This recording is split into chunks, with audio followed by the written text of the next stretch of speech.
Here, the Roanoke River Basin Association, we've been in a huge fight against uranium mining for years. So we got a reprieve. But I have a question about the renewables from the point of view of the federal regulators, more the large regional markets like PJM or CAISO, SPP. What can be done to really integrate renewables and really move to that renewables-based markets? There have been some policies on integration, like having 10 to 15 minute settlement times or demand response in PGM, but it's obviously not enough. Well, let's put mission authorities that were set up under the energy bill. Different regions excel, and some don't do anything. But I have to say, PGM for the most part. They're pushing battery storage. The reason we're getting battery storage on the grid, they did it faster than even the California announcement. They've already had battery storage on the grid, and they're doing more. We do have interconnection standards with very little red tape. We have good analysis. After Sandy, they have a whole resiliency strategy going on with distributed energy, mostly renewables, load reduction efficiency. So, to their credit, they're leading the regional authority pack.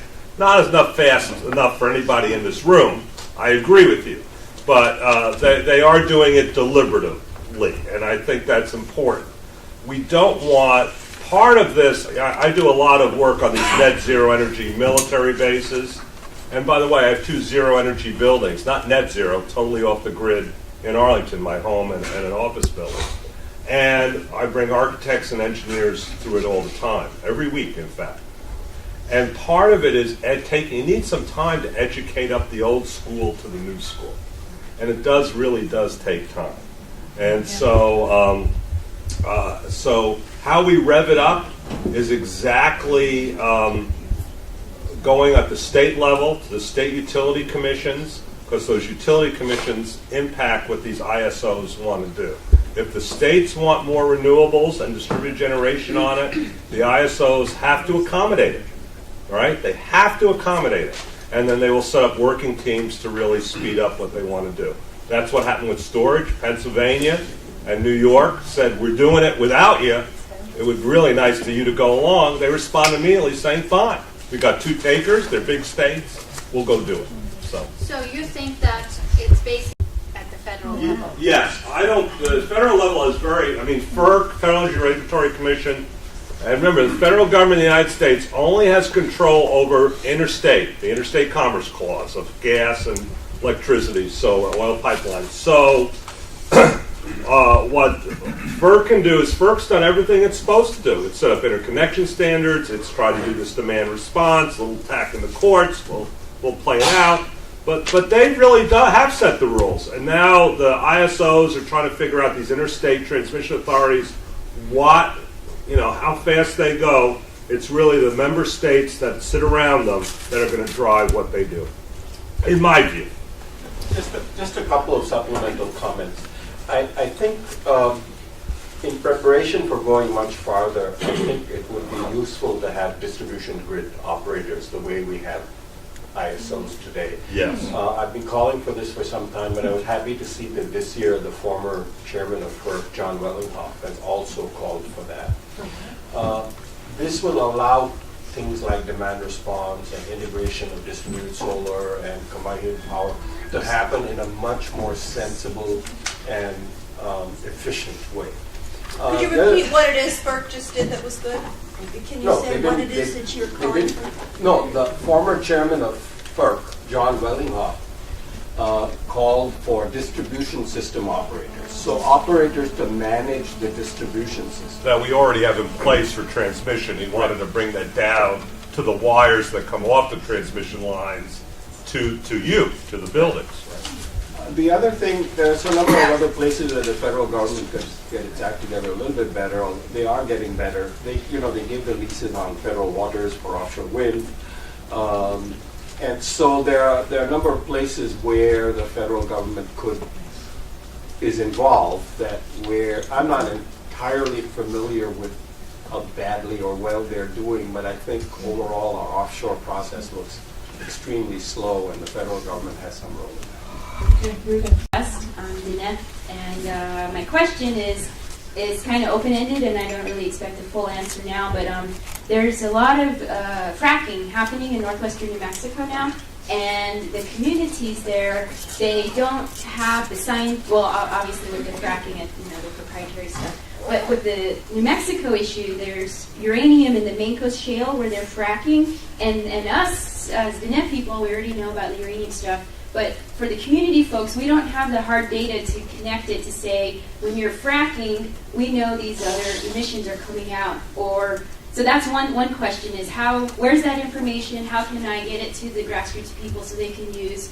Secondly, probably in the same thought of the fracking industry, they are coming in and doing all of this, and our representatives, some of the stuff that they'll listen to, where obviously all of our knowledge in here is not going to do the trick. What they want to hear is numbers, money, and time.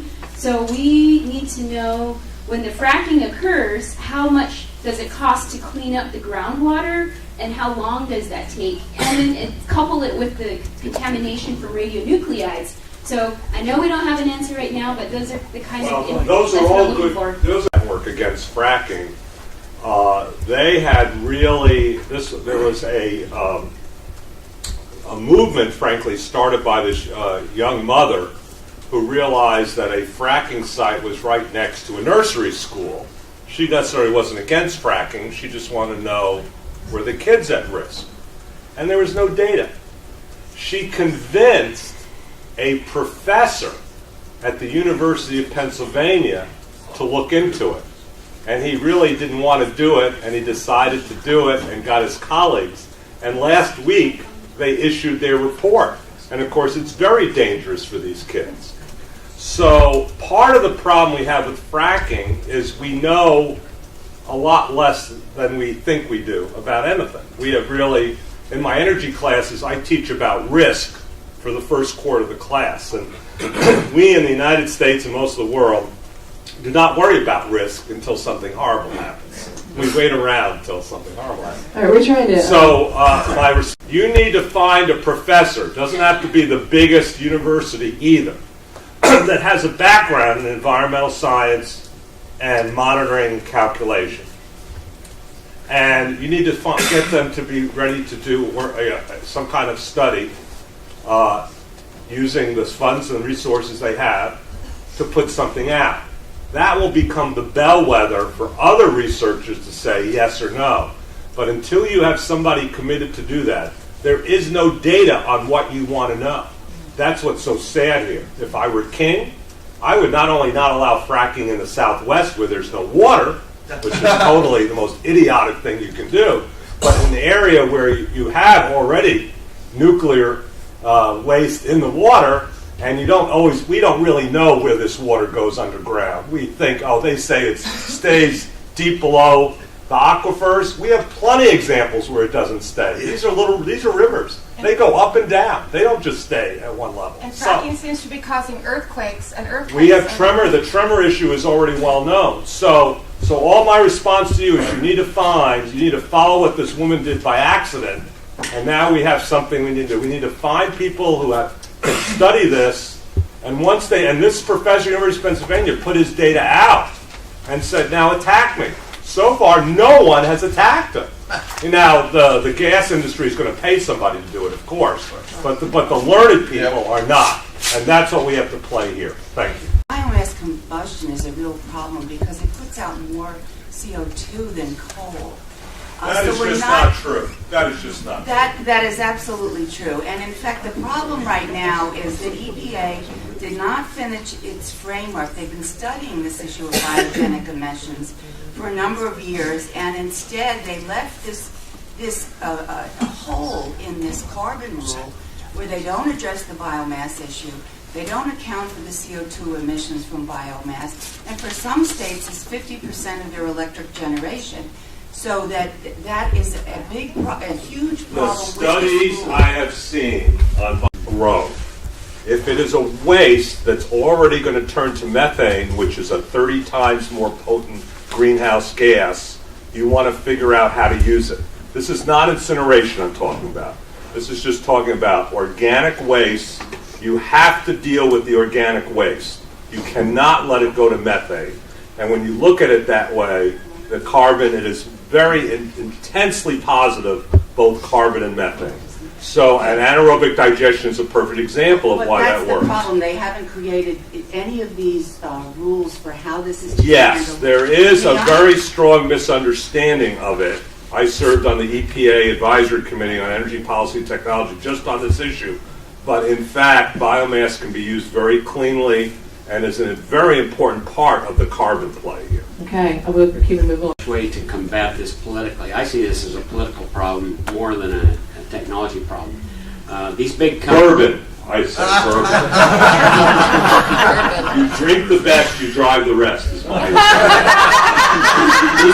These big companies are going to fight this tooth and nail because this idea of distributed generation and smart grids is going to destroy their monopoly. And they're going to fight it politically and every other way they can. How do we deal with that? Well, there's two sides to this. I have to keep it very short. In my view, obviously, why this is stalled is we have some of the biggest corporations and trillions of dollars of investment saying, no go, we're making money the way it is, we don't want to change.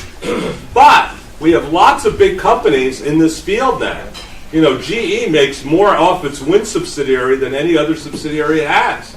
So, and they also do nuclear, and they also do biomass, and they also do incineration. So the issue is we have to play smart companies and in some cases big companies against these other companies, as well as we already have the popular will. But we have to articulate that. When I meet members of Congress, the first thing I do is go over a list of which companies are making money employing people in their district or in their state. They're stunned half the time. They have no idea.